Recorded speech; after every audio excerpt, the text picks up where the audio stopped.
Плодот и желката. Многу одамна на земјата завладеа голем глад. Имаше само единствено дрво полно со зрели плодови. Животните доаѓаа до него, но се плашеа да пробаат од плодовите. Не знаеа какви се тие плодови и како се викаат.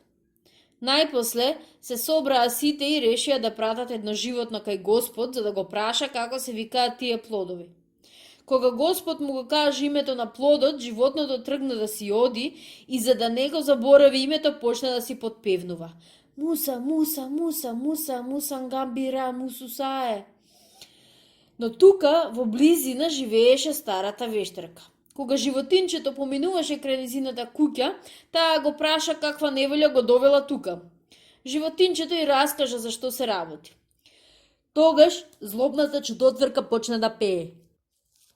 Мунга селенга, ингамбела вина, кивина вининим. Се збуни животинчето и го заборави името што му го кажа Господ.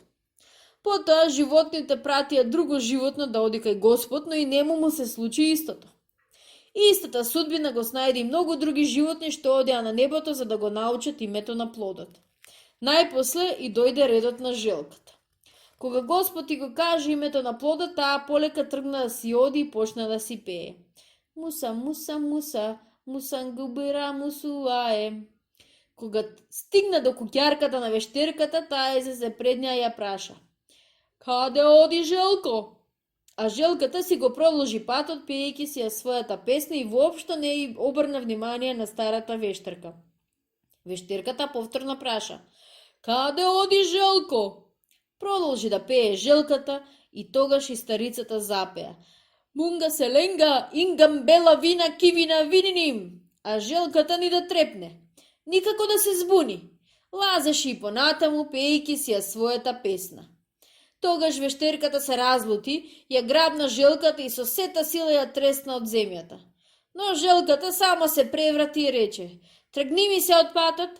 Потоа таа продолжи да си оди, не заборавајќи го името на плодот.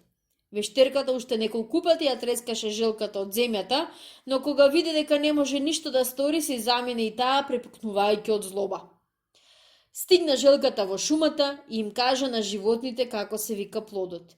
Тие многу се израдуваа и се заблагодаруваа на услугата што им ја стори.